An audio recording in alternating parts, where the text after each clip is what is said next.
నమస్తే.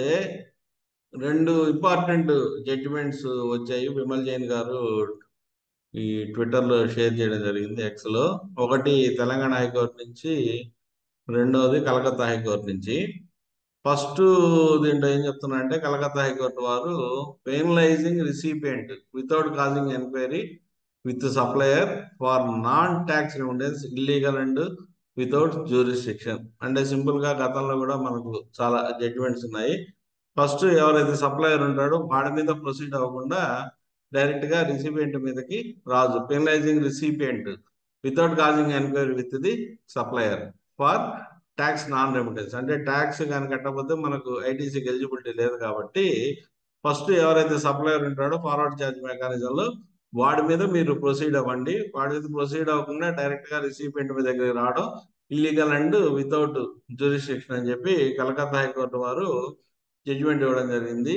Loknath construction private limited versus tax అప్లిక్ revenue government of West Bengal. So state government కి సంబంధించి ఆఫీసర్లు ఈ విధంగా రిసీవ్మెంట్ని ఇబ్బంది పెట్టినప్పుడు ముందు సప్లయర్ మీద పోకుండా రాకూడదు. ఎక్సెప్షనల్ కేసులో మాత్రమే మీరు రిసిపియంట్ మీద యాక్షన్ తీసుకోండి అని చెప్పేసి ఈ Loknath construction private limited versus government of West Bengal అనే కేసులో జడ్జిమెంట్ ఇవ్వడం జరిగింది. ఇక రెండవది తెలంగాణ హైకోర్టుకు వచ్చేటప్పటికి ఇది interesting case. Negative balance create చేసేసి ఇన్పుట్ ట్యాక్స్ ఐటీసీ లెడ్జర్ ని వీళ్ళు బ్లాక్ చేయడం జరిగింది. GST authority cannot pass order for insertion of negative balance in credit ledger of the assessee. అంటే అస్సీ అకౌంట్ ఒక 10,000 ఉంటే అస్సీ దగ్గర నుంచి మనకు ఒక 50,000 కానీ రావాల్సి ఉంటే ఎక్స్ట్రా అమౌంట్ కూడా ఇన్సర్ట్ చేసేసి నెగటివ్ బ్యాలెన్స్ ని క్రియేట్ చేసి ఈ ఐటీసీ లెడ్జర్ ని బ్లాక్ చేయడం జరిగింది. ఇది తెలంగాణ హైకోర్టు వారు అవుట్ రైట్ గా రిజెక్ట్ చేస్తూ వాళ్ళు ఇచ్చిన judgement GST authority cannot pass order for insertion of negative balance.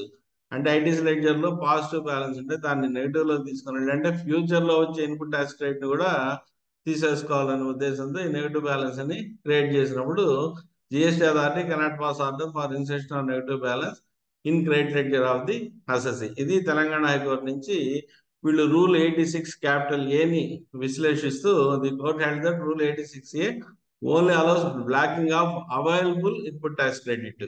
ఏదైతే మనకు అవైలబుల్ లో ఉందో దాన్ని మాత్రమే బ్లాక్ చేసే పవర్ రూల్ 86A ఉన్నారు కానీ చెప్పారు కానీ ఫ్యూచర్ లో వచ్చే క్రెడిట్ ని బ్లాక్ చేసే అవకాశం లేదు. And not for the future credit.